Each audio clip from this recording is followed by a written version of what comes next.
The details are not always easy to verify because Israel continues to bar independent investigators and journalists from entering Gaza.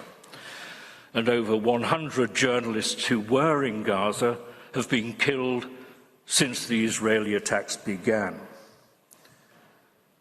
But Israel cannot block investigations by independent investigators and then say that the court cannot proceed because there is insufficient evidence against it.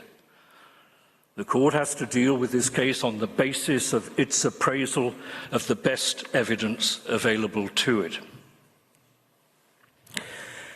Israel may again invoke its claimed right of self-defense, but it does not address three glaringly obvious points. First, the right of self-defense does not give a state a license to use unlimited violence. No right of self-defense can ever extend to a right to inflict massive, indiscriminate violence and starvation collectively on an entire people.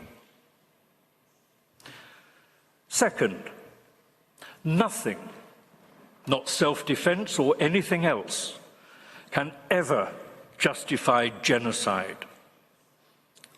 The prohibition on genocide is absolute, a peremptory norm of international law. Third, the court ruled in 2004 that there is no right of self-defense by an occupying state against the territory that it occupies.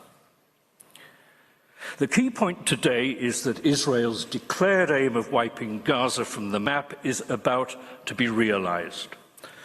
Further, evidence of appalling crimes and atrocities is literally being destroyed and bulldozed, in effect wiping the slate clean for those who've committed these crimes and making a mockery of justice. The court is not powerless, and South Africa submits with respect that it must do something to assert not only its own authority, but the authority of international law. South Africa submits that in order to secure the entry and distribution of food and humanitarian supplies and to save lives, a halt to Israeli military operations across Gaza is essential.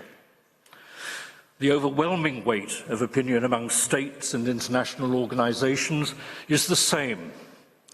A halt to military operations in Gaza is necessary to comply with the previous orders that the court has already imposed.